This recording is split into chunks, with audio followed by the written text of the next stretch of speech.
Hello there, Carter with Sonoy Bicycle, and it's time for another tech tip. So you bought that new bike and it has disc brakes on it and everything's running smooth and you're loving your disc brakes. And then one day you go out and it starts howling like a goose. What is going on?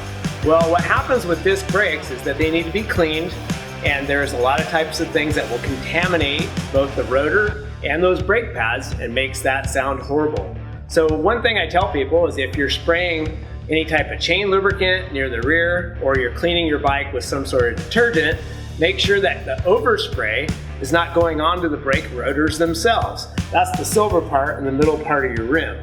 So make sure that you're not overspraying and spraying items on there that shouldn't be on there. Also, you should never really touch the brake rotor with your hands. Your hands have oils on them, and those oils will contaminate that rotor and get into the brake pads. How do you get that thing to quiet back down? Well, it's fairly simple, but you have to be very careful. These rotors are sharp and you can get your fingers caught in there extremely easy. But you can take a paper towel, and we recommend that so it doesn't take the dyes out of a regular rag, and you can use isopropyl alcohol. Simply put it on the paper towel and rub it around the rotor, and you'll see a huge amount of debris comes off of that rotor.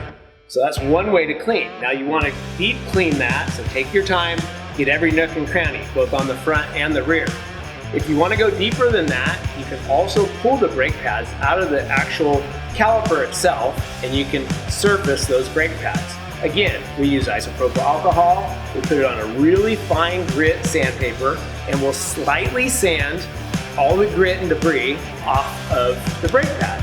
So that might look something like this. I'm going to spray a little bit of isopropyl alcohol. I'm going to have my pad that I pulled out of my bicycle, and I'm going to sand that down slightly, and it removes all of the debris off of that pad, makes it clean and fresh. You'll insert that back into the bicycle, and then you should have nice and quiet brakes. Now, if you've gotten past the point where you damage the rotor or the pads, get to your local bike shop, buy a few parts, and quiet that thing down.